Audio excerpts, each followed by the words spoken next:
Hi everyone, this is Jewish Talk, coming to you from NASA Community College on 90.3 WHBC, also streaming on the iHeart and the iTunes app. This program is later archived on Spreaker.com. So hi there, my name is Rabbi Perl. Good morning, good afternoon, and good evening. This all depends on when you are listening and joining us. Dear friends, the world stands in shock at the horrific massacre of innocent children and their teachers at the elementary school this week in Uvalde in Texas. Where does such evil come from that would allow a human being to show such contempt for human life and of his own free will cause such utter destruction, pain, and suffering? Seeing the frequency and the ferocity of such events, sadly, it is almost impossible not to wonder, where is the human race heading? The very fabric of human society seems to be coming apart at the seams. Life, the most sacred of all things, itself is no longer valued. Is there any hope? Not only such extreme violence gives rise to such questions. We live in an age of what seems like increasing extremism on different fronts. Social media is full of hatred and vitriol. What used to be ordinary conversation is now highly charged. Today, it seems that in every issue, one is either on the right team or on the wrong team. And if someone is on the wrong team, it is no longer a disagreement. Now, it's if you believe that, you're a traitor to society. It seems almost like one must put on a bulletproof vest before they begin to talk. Because if you say one unpopular thing, it could get violent, God forbid. When we seem so very apart, is there in fact anything left to hold on to keep us together? What is the key to engaging with someone on the other end of the ideological spectrum without labeling him or her as an enemy of the people? What can people who can hardly talk to each other peacefully do to find a common ground? Today, I'd like to take a lesson about finding common ground with others from the events that are upcoming. This coming Tuesday and Wednesday.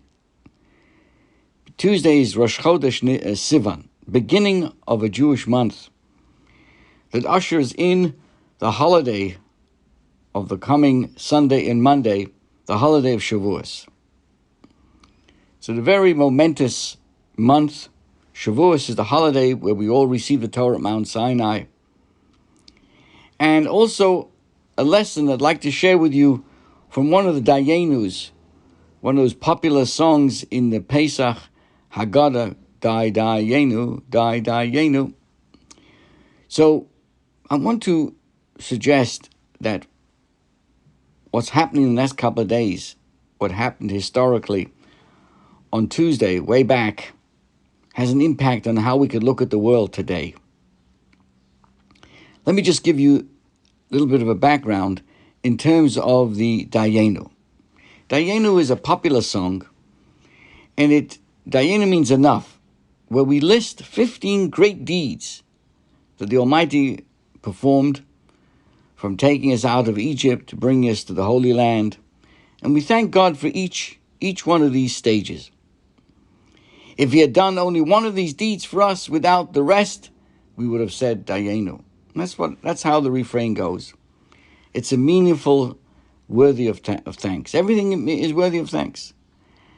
At the end of the day, of course, not only do we thank God for every individual thing that He did, but also in His infinite kindness, He gave us all those 15 good deeds and blessings.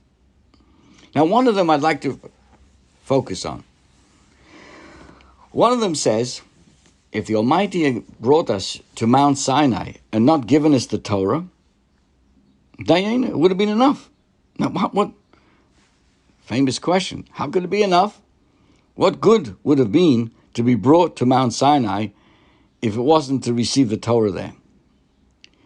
What value is there in being at Mount Sinai if we didn't get what we came for, which was to receive the Torah at Mount Sinai? What good does it do to get into a car if the car doesn't move? What good is there to come to a restaurant if they're not going to serve you?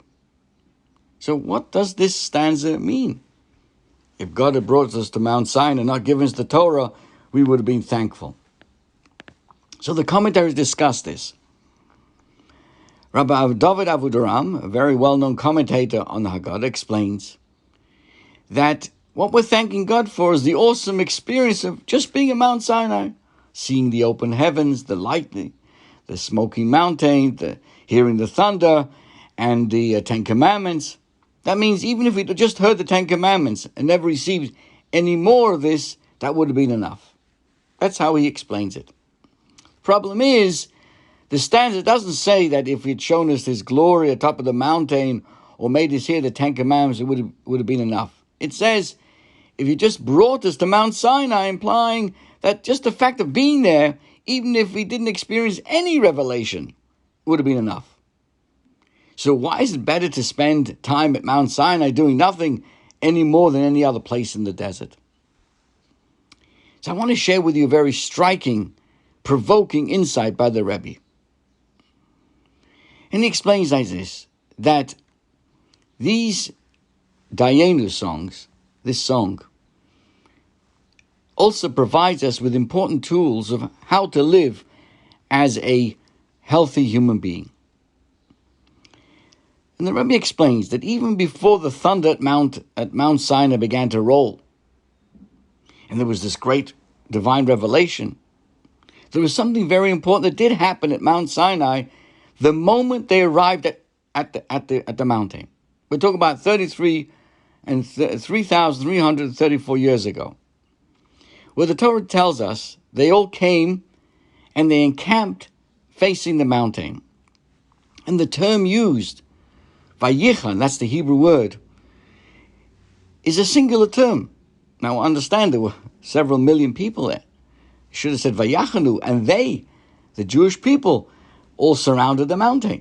Why did it say, and he camped? If we're talking about the entire nation at that point, why are we just being described as being he camped? And Rashi explains to us that at that night, they were one. Ish echad b'lev echad, like one man with one heart. While all the other places, there were plenty of complaints to go around. You see, this, my dear friends, is something amazing that happened at Mount Sinai. And for that, it would have been worth arriving there, even if we didn't get the rest of the Torah, didn't get anything. Why? What was so unique about arriving there? It was one time in history, there was not a single argument going on at that time. Typically, we say 2 Jews, 3 opinions. Here we have millions and millions of opinions. Yet everyone at that moment, when they arrived at the mountain at Sinai, they were at peace. Nobody is annoyed at anyone else. Nobody is jealous. Nobody is angry that someone else has another opinion. No strife, just absolute unity and peace. So how did that happen?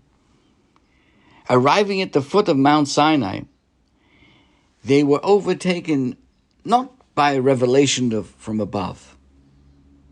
It wasn't about the thunder and lightning and God speaking.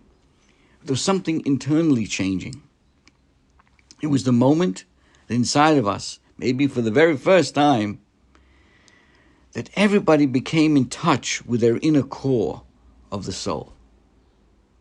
And when we all are in sync with that inner core of our soul, that pintala, that we all share because we all created in the image of God, it finally hits us with absolute clarity that just because you disagree with me doesn't take away from value, the value of myself. I'm not less because you exist, and I can survive the fact that you disagree with me. That we disagree sometimes sharply is only a symptom of the fact that we have different approaches. It doesn't mean we have to hate each other. The sages put it this way: Just like two faces are alike, they're not alike at all, so too, two opinions are also unalike. It's not just a nice saying. Rather, there's a profound message here.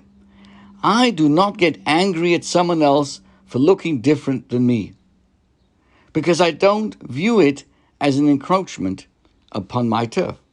I don't feel it diminishes me in any way, and therefore I don't feel the need to defend the way I look just because you look differently. In the same way, the sages tell us, there's no reason to get angry at someone else just because he has a different opinion. There are different views on our faces, and there are different views on life. That's okay. And that is necessary for us as a people to fulfill our divine mission on this world. So Mount Sinai that we celebrate this week, the arrival, at Mount Sinai we got it. Everybody understood instinctively that we can't disagree and still have the same goal. It would have been worth being there just for that. Doesn't mean that people don't have their own opinions. As is always the case, there are different opinions, but there is no animosity. The lesson is relevant today more than ever. People have passionate opinions on almost every political issue. People disagree on how to solve communal problems. We have different ideas and different priorities, and it will always be this way. Sometimes we will encounter views that we not only disagree with, but we believe are outright offensive or even dangerous. We may have very good reason for feeling that way, but it still doesn't mean we have no choice but to go to war over it.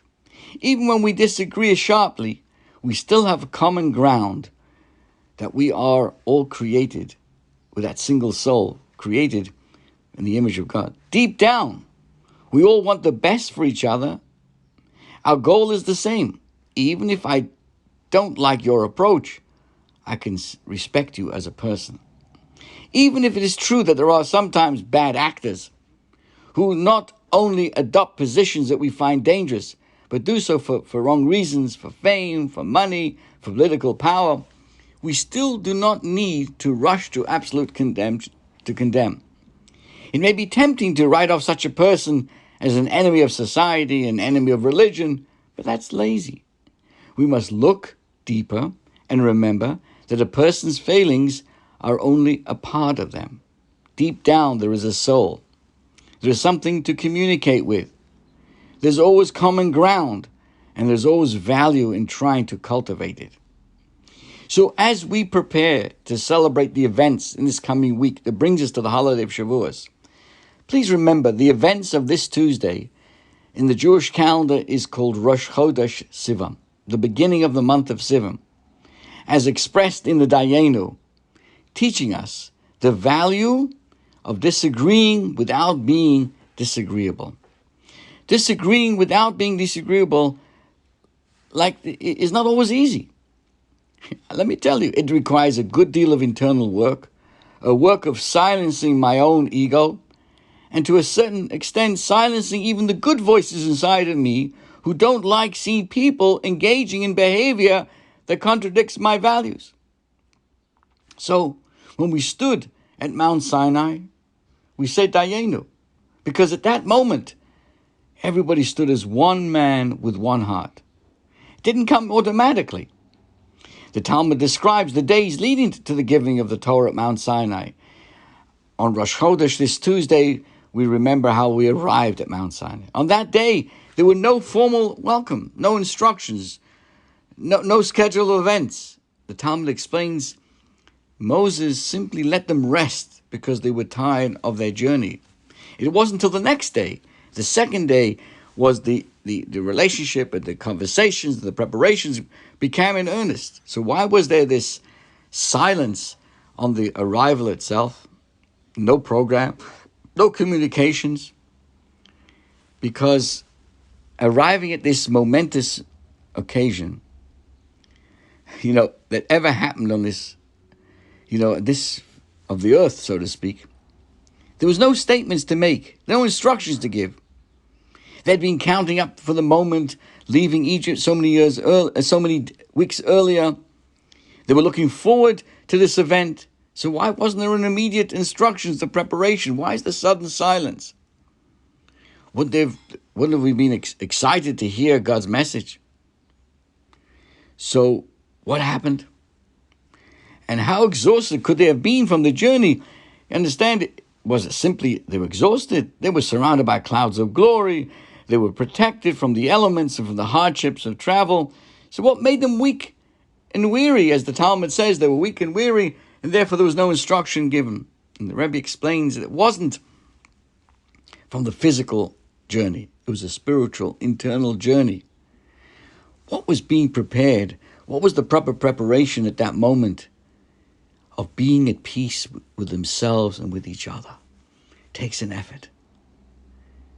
There was a profound transformation from a collection of disparate individuals coming at that moment to a single unit, preparing to accept this joint divine mission for all generations. It takes an effort. Such a radical shift from I to we is no simple feat. It involves undoing everything you've known since childhood and assuming a new identity altogether. Therefore, the Rebbe explains that historically, when the Jewish people arrived at Mount Sinai, there was no time for proclamations, but a quiet time. What was that? To be able to feel the heart of another person requires a person to keep his own mouth shut for some time. To listen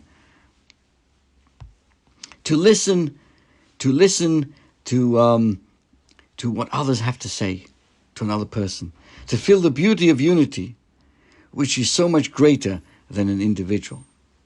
Powerful words, my friends. I want to tell you a story of this feeling of unity, and I believe this is key to our understanding of the current events today, whether it's on political or the events in Buffalo, the events in Uvalde in Texas. For some reason, our society has forgotten that every one of us are created in the image of God. When we leave out God in our conversations, a recognition of a higher aspect to all human beings that transcend our differences, we have these problems. There lacks unity in focus, in mission. I'm going to tell you a story. This is a story of Nachman Stitzer. He's a young man in his mid-20s. He was a teacher of the Talmud at a school in Modi'in Ilit, a town in Israel. To earn some extra income, he would drive some of the students to and from school each day. One summer day in the August of 2012, when he finished teaching and returned to his van, he saw the most distressing scene of his life. That morning, he had forgotten one of the students, a 3-year-old child by the name of Chaim Boimel, in the car. For hours he had remained in the heat, and now he lay lifeless, sadly. The first responders came, but nothing could be done. It was too late. He was destroyed. One need only see the pictures of him on the news to see a person crushed to the very depths of his soul. He was confined to house arrest, while the Boimel family began to sit shiva for their son. And then something surprising happened. The child's grandfather, Rabbi Yisrael Leichter, could find no rest. Ever the optimist, he's a kind of a person who runs a soup kitchen, providing hundreds of meals daily to the needy. At this very moment of deep pain in his family, he was thinking of the driver. The home was full of pictures of his grandson Chaim, Olav Hashalom, but his mind was fixated on the picture of a broken young man with a wife and 3 children whose life was now destroyed. Rabbi Yisrael sent a message to this Reb Nachman that the family wanted him to come to the Shiva house. Nachman asked to be left alone. He couldn't bear the thoughts of looking the child's parents in the eyes. But the grandfather didn't give up. Ultimately, Nachman did come for a short visit, but that's not all. At the Nachman's trial, where the prosecution asked for 3 years in prison for leaving the child in the car, the grandfather was in the courtroom and asked to take the witness stand. In a broken voice, he described his love for his grandson. His name was Boimel, which means olive oil. When he came home, the house was filled with light. Rabbi Yisrael showed the court a picture of his kitchen refrigerator, which was full of pictures of his grandson. But then he took out a big volume of the Jerusalem Talmud and quoted a passage from Tractate Shavuos, which states, when a person is cutting a slab of meat and the hand holding the knife accidentally cuts the butcher's other hand, God forbid, the injured hand doesn't try to take a revenge on the hand that injured it. It understands that the hand with the knife wasn't trying to hurt it. Then turning to the court, Rabbi Yisrael, the grandfather, said, the driver has a wife and 3 children who need their father to support them. Who will benefit from him sitting in jail for 3 years? The court was shocked by this, but got the message. Instead of prison time, the sentence was lightened to a term of community service. Leichter and Stitzer, that means the father, the driver, and the grandfather eventually started a campaign together for creating awareness about child safety in cars. A few months later, Nachman Stitzer, the father who had left the baby in the car, was blessed with a baby boy, and they named that child Chaim, after Chaim Boimel, the boy lost in that car. And who do you think was the sandik who held the baby during the bris? None other than the grandfather.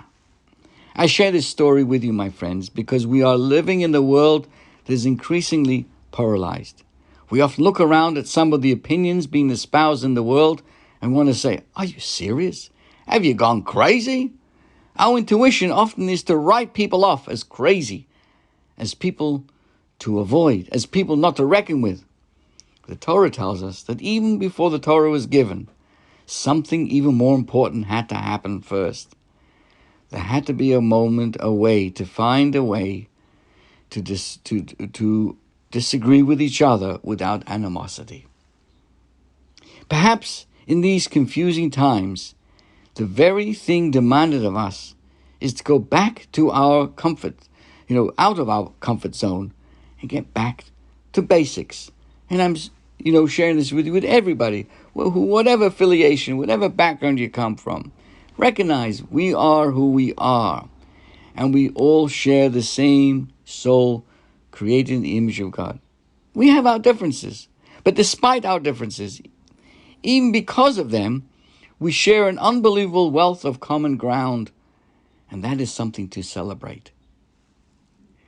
May we all, from today through forever, always stand as one person with one heart and in this eternal harmony. So, yes, my friends, we can, this reason, that reason, guns, no guns, all kinds of stuff going on here. And all this conversation is important. But if the litmus test or the ultimate goal doesn't bring us together in a common ground based on the ideas and the values that I've shared with you today, it will go nowhere. We must go back to basis, to recognizing. The Lubavitcher Rebbe often emphasized the importance of introducing into public school a moment of silence. And the purpose of this would be for parents to provide the children in that moment of silence in school, when you're surrounded by academics and teaching, a moment that transcends that moment. And the parents, not the teachers, not the principals, nobody's going to impact anyone with words of religion, but each child would stand for a moment of silence, and up to the parents now, because parents are, I know this sounds off the wall, but parents still have a responsibility to educate our children. It's not just the teachers. And the parents could teach the child that when you're in that moment of silence in school, think about helping somebody else. Think about God. Think about a higher power. Think of a supreme being. Think about the fact that there's an eye that sees, an ear that hears, that we are responsible to be a person of moral standing, of respect to others. What a difference it would make. So much effort has been made, sadly, to run away from these ideas that I believe is now, we are seeing the results of that. When 18-year-olds, whether it's in Buffalo or in Uvalde, can take lives like this. So anyone with a gun, or anybody with harming anybody else, taking from other people's property, or breaking the boundaries of morality between human beings. So my friends, wishing you a wonderful Memorial Day weekend. Let's remember all those who sacrificed their lives for our well-being and the security and the safety and the protection of where we live and opportunities we have in our lives. And may we very, very speedily merit the time when there will be no more wars, no more jealousy, no more famine of food or famine of mind, with the coming of the redemption. Wishing everybody a wonderful week. Thank you again.